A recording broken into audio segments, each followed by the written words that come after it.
Good morning student. पहले हमने complex number का बेसिक कंसेप्ट किया था, तो उसी को हम थोड़ा आगे बढ़ाते हैं। कॉम्प्लेक्स नंबर, तो उसके रिगार्डिंग अब बात करते हैं हम पूरे कॉम्प्लेक्स नंबर की। तो किसी भी कॉम्प्लेक्स नंबर को हम जेड से डिनोट करेंगे, और कॉम्प्लेक्स नंबर की जो जनरल फॉर्म होती है वो होती है ए प्लस आयोटा बी। ये कॉम्प्लेक्स नंबर की जनरल फॉर्म होती है A plus iota B. It is a general form of complex number. इसके अंदर जो ए है विदाउट आयोटा,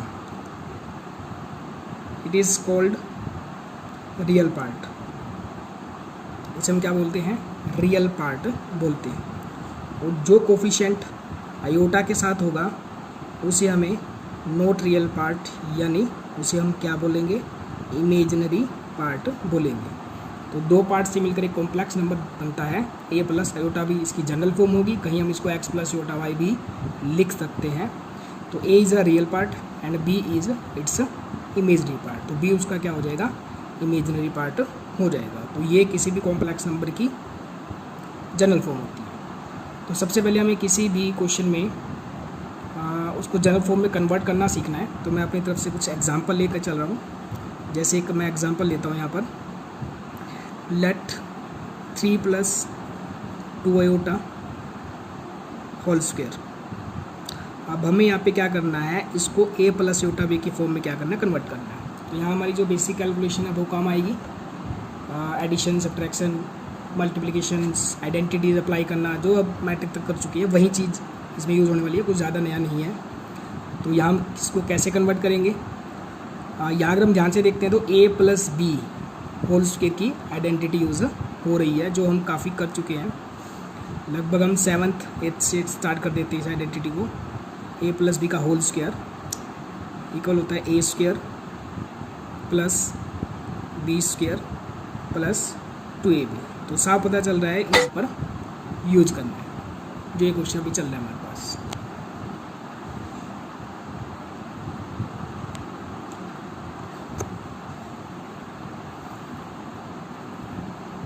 तो इस हिसाब से इस आइडेंटिटी को अप्लाई करने से ये हमारा बन जाएगा ए स्क्वायर, यानी कि square of 3 plus B square square of 2 iota and plus 2ab। तो प्लस 2ab के अकॉर्डिंग 2 × 3 × 2 आयोटा। तो जो रिजल्ट हमारा बनकर होगा तैयार वो 3 × 3 = 9 प्लस 2 आयोटा का स्क्वायर जब हम ओपन करेंगे 2 × 2 = 4 आयोटा स्क्वायर हो जाएगा, और प्लस 2 × 3 = 6 6 × 2 = 12 आयोटा।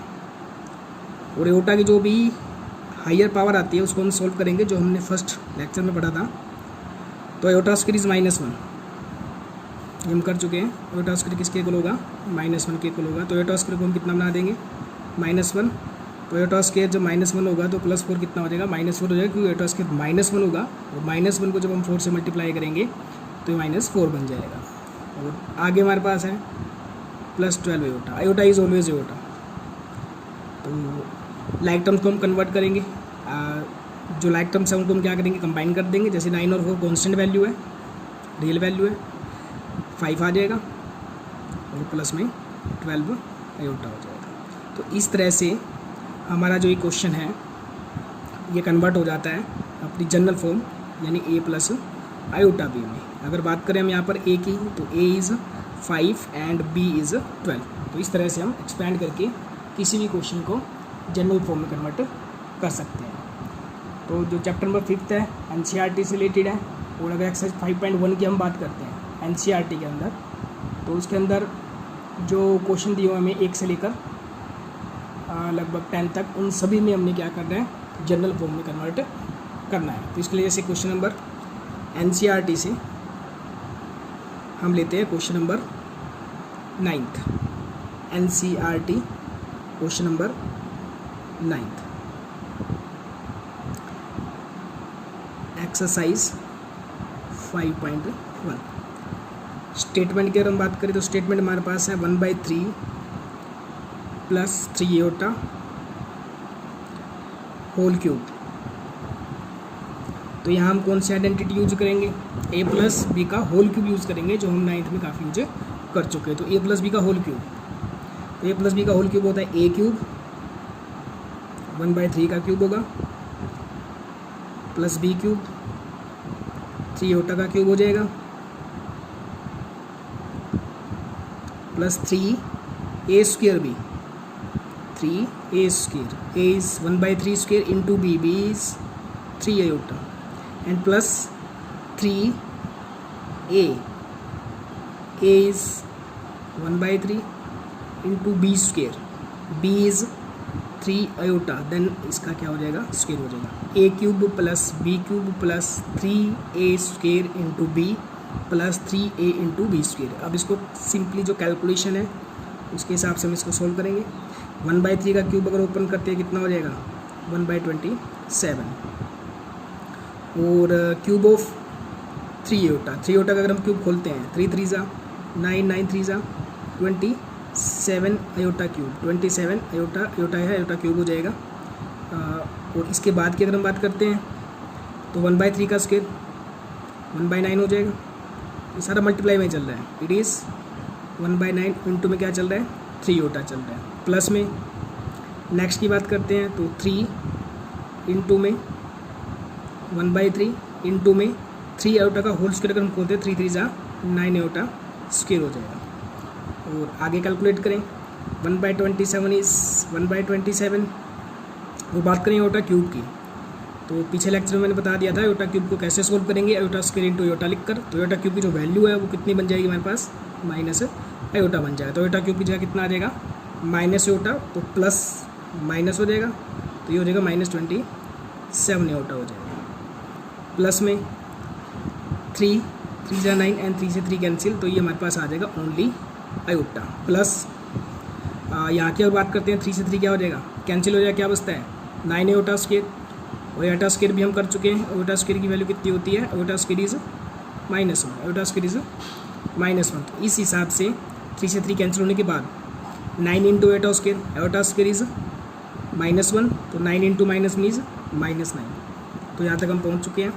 इसके बाद हमने जो रियल लाइक टर्म्स है उनको हमने कंबाइन करना है। यहाँ पर -27 iota plus iota like terms है, both are iota terms, and 127 -9 like terms है, बोथ आर कॉन्स्टेंट यानी रियल पार्ट है। तो हम इनको आपस में प्लस माइनस करेंगे और उनको भी आपस में प्लस माइनस से करेंगे।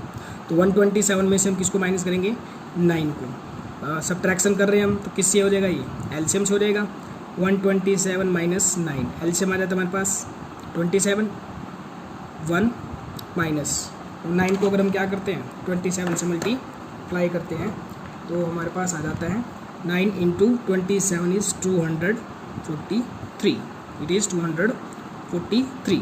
जो रिजल्ट आ जाएगा इसका सब्ट्रैक्शन का आ जाएगा -242 divided by 27।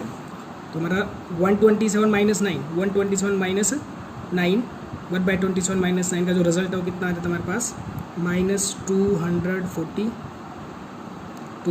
Divided by 27 and -27 iota plus iota is -26 iota.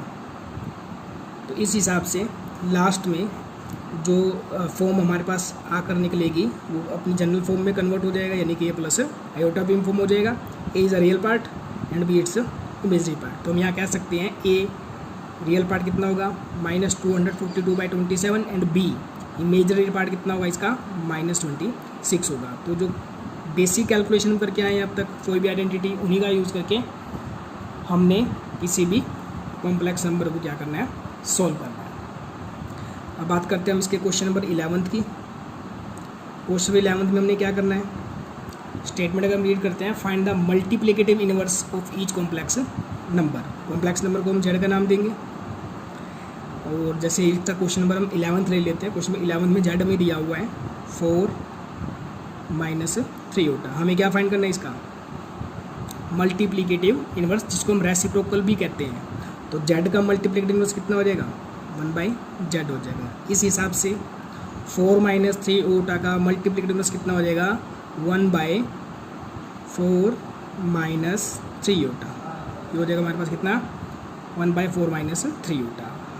जैसे हमने इसको उल्टा किया तो इसका रेसिप्रोकल यानी मल्टीप्लिकेटिव इन्वर्स हो चुका है, बट आंसर जो हमें है वो किस फॉर्म में लिखना है, ए प्लस आयोटा बी की फॉर्म में लिखना है। तो इसको हम ए प्लस आयोटा बी की फॉर्म में कैसे लिखेंगे। 9th में हमने रैशनलाइजिंग की थी, जब रूट डेनोमिनेटर में आ जाता था तो उसको एलिमिनेट करने के लिए हम क्या करते थे, रैशनलाइज करते थे। सेम वही चीज़ हम यहाँ करेंगे, जब भी आयोटा डेनोमिनेटर में आ जाता है तो उसको एलिमिनेट करने के लिए हम क्या करेंगे, रैशनलाइजिंग करेंगे। तो रैशनलाइजिंग का कंसेप्ट क्या होता था, जो डेनोमिनेटर होता है उसी से साइन चेंज करके, माइनस है प्लस ले लेंगे, तो 4 माइनस 3 आयोटा की जगह कितना आ जाएगा, 4 प्लस 3 आयोटा से इसको मल्टीप्लाई कर देंगे और 4 प्लस 3 आयोटा से क्या कर देंगे, इसको डिवाइड करेंगे।